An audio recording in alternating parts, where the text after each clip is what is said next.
Nobody does a complex arc like Hunter x Hunter. We've seen the MMO-style rules of Greed Island, the factional politics of the Hunter election, and now we've got a 14-way civil war going on. It's easy to get confused with the massive number of characters in play, which is why we're here to break down what's happening in the complex game of succession. Let's get to it. Rules of the game. The Kakin royal family is the most significant driving force in Hunter x Hunter's plot right now. Kakin's king, Nasubi Huigo-Ro, has decided that the trip to the Dark Continent is the perfect time to fight a battle to determine which of his heirs will succeed him to the throne. He's made a simple declaration to all 14 of his legal children. The sole survivor will become the next ruler of Kakin. How they become the sole survivor is up to them to interpret. Interestingly, the king hasn't suspended fundamental law for the sake of this contest. Assassination is still illegal. People can't just shoot their opponents without consequence. However, the princes have loyal followers willing to risk it all to see their patron become the new king. Those with political power can justify a surprising amount as self-defense thanks to the all-too-forgiving Kakin justice system. And the princes aren't going into this fight purely with their own personal resources either. Before the voyage began, each prince placed their hand within a jar known as the Seed Urn. This artifact infects each prince with a parasitic Nen creature known as a guardian beast. These act as an equalizer for the Huigo-Ros. They can't be weaponized, the princes don't see them, and the guardians don't target other princes. They're more of a defense mechanism, making each royal harder to kill and equalizing things a bit. Even the less politically powerful princes have some defense thanks to these guardian beasts. Now those are the publicly known rules. However, some factors are in play that the princes aren't aware of. The big one is that leaving the ship triggers a gruesome death. That's not going to bother those princes ready for the war, but it's got to be worrying for those less invested in the conflict. Further, the king has placed his dead children in coffins surrounding a star-shaped central chamber. Interestingly, there are 14 coffins in this crypt, in addition to a central chamber at the center of the star. Either there's an extra player in the succession game, or we've still got a few more hidden rules. Nasubi's intentions are unclear, but he considers all the passengers aboard the Black Whale potential sacrifices for his heir. That's a likely death toll of 200,000 spread across the great ship. He clearly expects great collateral to get more intense as the conflict between princes heats up. Well, that's the basic breakdown. Next up, we're gonna go over who's involved in this mess of a conflict. But before we get into that, make sure you're subscribed to the channel, have rung the notification bell, and hit the like button for your daily dose of plot armor. Then maybe try and sell it to a Kakin royal, because they are gonna need it. Princes, top 5. Conventional wisdom in Kakin politics says that only a subset of the Huigo-Ros is in serious contention for the throne. Tubepa broke it down quite eloquently near the start of the voyage. Princes 6 through 9 would not be interested in the succession war. 11 through 14 were too young to be serious contenders, they didn't have the political reach to maneuver toward the throne. That leaves one young, unlikely contender with a potential shot and 5 serious possible successors to Nasubi. The easiest conventional wisdom bet would be First Prince Benjamin. Deputy military advisor, he's got all the advantages at a glance. His military ties have given him a strong sway over the royal army. His guards have the authority to replace the prince's existing protective detail. The soldiers are ready to take down any of Benjamin's rivals they have a decent shot at. Any lies they tell will be complicated for less politically astute factions to question. One soldier could eliminate most of a rival prince's security in the name of self-defense. Benjamin's no slouch in personal combat either. Like Crollo, he is a skill hunter. His ability, Those Who Inherit the Stars, allows him to inherit the Nen of those who die having sworn service to the First Prince, provided that they're graduates of the Kakin Military Academy. His maximum limit seems to be a humble 4, but if he can get Yu-Gi-Oh working, he may have a way around this limit. Shikaku tried to use it to steal a Nen ability. Benjamin should be able to do the same. Second Prince Camilla is an excellent contrast to her militaristic brother. Camilla has far less versatility than the First Prince, but she's been granted a fairly above-average Nen ability which makes her immune to death. Cat's Name is a resuscitation-based counterattack, relying on the strengthening of Nen post-death for its intensity. The cat sucks the life out of whoever dared to attack Camilla and brings it to its mistress, reviving her with that stolen energy. She also has backup. In addition to her personal defenders, Camilla has begun a campaign to hex her adversaries. Her guards are recruited from the Have-Nots, a looked-down-upon caste within Kakin society.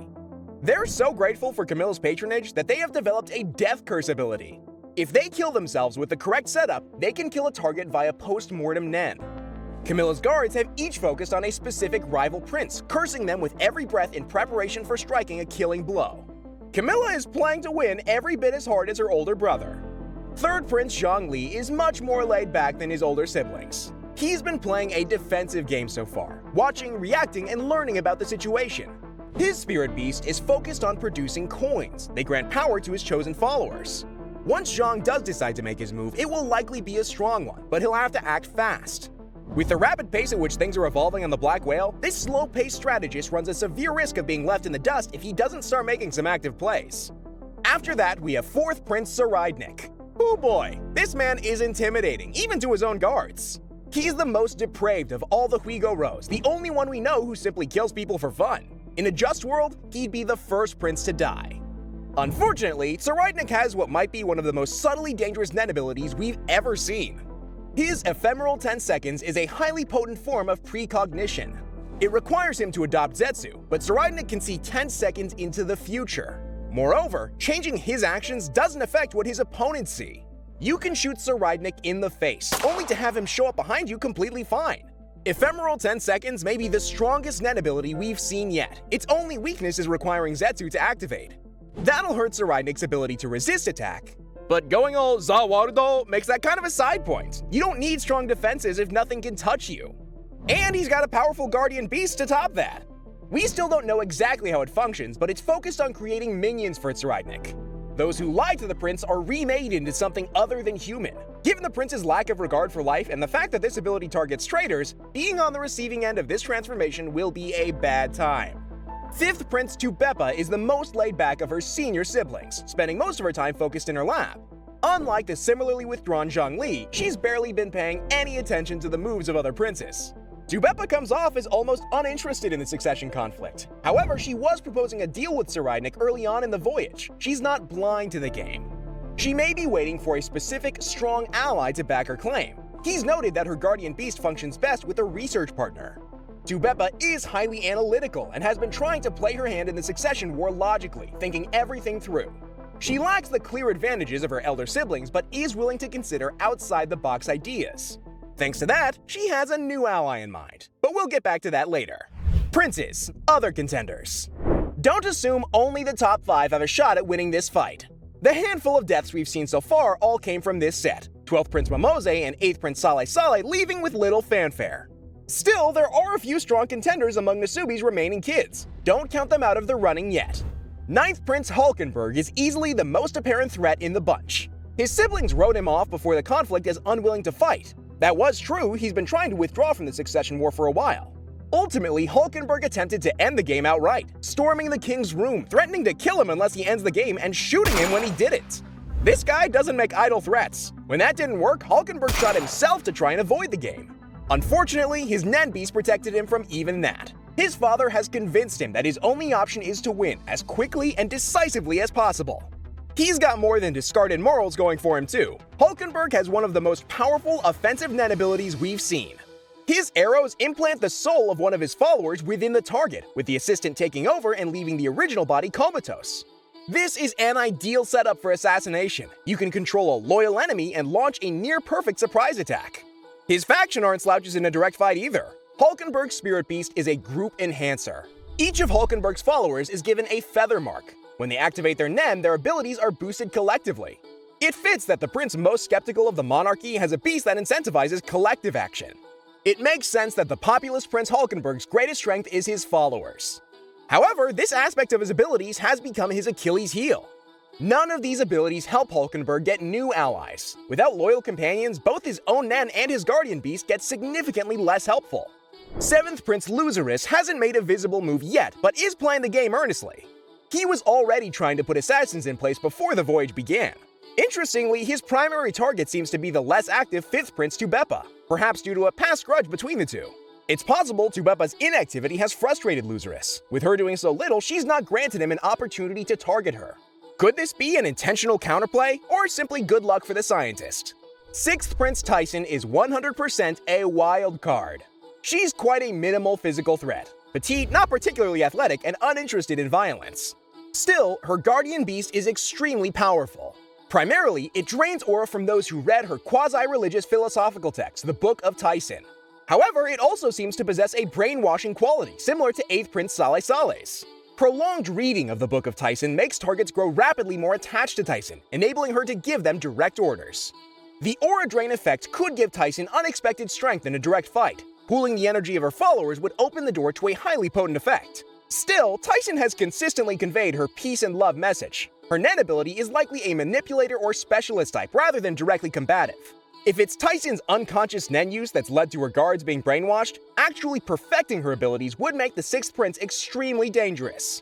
A significant part of the succession game is the limited number of followers each prince can call upon. With this power, Tyson could amass the largest army on the ship with relative ease, a slavish cult devoted to protecting their all-loving mistress. That's a consistent thing in the lower ranks. Even the princes who don't want to fight have some powerful advantages. 11th Prince Fugetsu may be the most extreme case of all.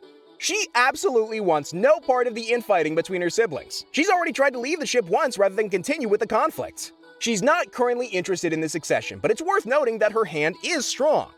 While she lacks the political base of her siblings, Fugetsu's transposition-based Nen ability is advantageous aboard the Black Whale. She's got the most straightforward chance of escaping assassins or concealing herself. She's also the only prince to command 2 guardian beasts. 10th Prince Kacho has died, unknown to pretty much anyone. Her guardian beast, however, has taken her form and is resolved to defend Fugetsu. Given that this manifestation of a spirit beast is highly atypical, it's unclear if this second Kacho remains bound by the general restrictions on Nen beasts. Fugetsu's transport has a restriction that requires Kacho to assist her with it, so she presents something of a vulnerability, but her assistance helps to make up for it. The Kacho replicant gives Fugetsu access to her guards, notably including Melody. The music hunter already tries to get the 2 princes off the ship. She'll continue to assist the 2, and thanks to her powerful music, she'll be a great help. Unfortunately, the vessel is now vaguely aware of her abilities, but she's another potentially strong ally for Fugetsu's growing coalition. 13th Prince Mariam is the least active contestant so far. This little boy is trying to stick to hiding to his room thanks to his guardian beast warping space to isolate them. However, he's got 2 of the best guards on the Black Whale backing him up, Biscuit Kruger and Hanzo. Couple 2 extremely potent fighters with Nen abilities that isolate the room from the outside, and Mariam has defenses even the first 5 princes would envy. He could end up outlasting most of his competition. And finally, we have who may be the cutest figure on this list, the adorable 14th Prince Wobble. That's right, a literal baby is in contention for the throne.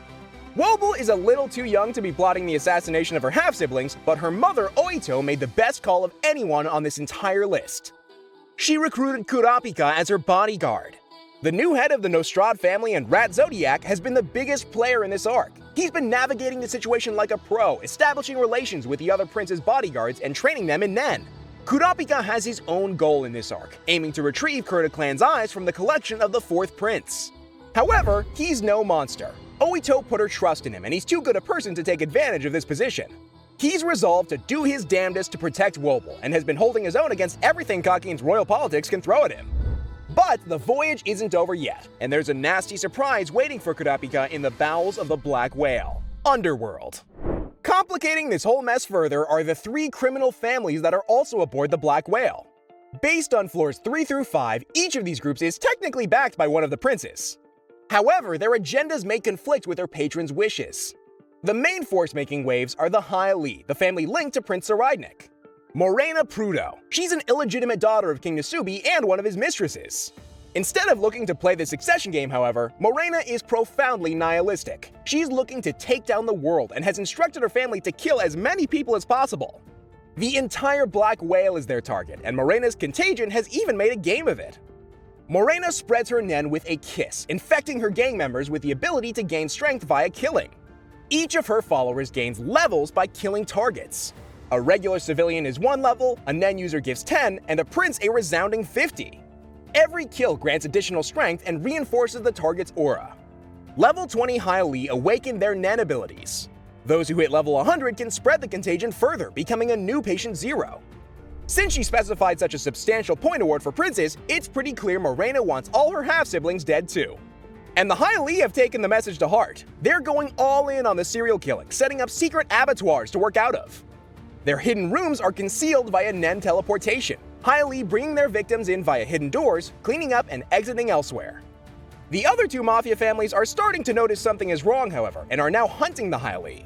These are the Shiyu family, backed by 3rd Prince Zhongli, and the Cha-R family, who have the 7th Prince Loserus in their corner. The two opposing mafia families haven't worked things out enough to call in the prince's forces, however. Instead, this is where the Phantom Troop enters this plot. The Spiders are currently hunting Hisoka. Nobunaga, Feitan, Finks, and Franklin are actively working with the Mafia, agreeing to help them with the Hylie in exchange for information on Hisoka's location. What's going to happen when Kurapika realizes his hated foes are aboard the ship remains to be seen. So, that's the Succession War explained. Do you have a favorite prince? What do you think's going on with the Techno Coffins? Let us know in the comments below. Thanks for watching, I've been Jack Stansbury, and have an awesome day!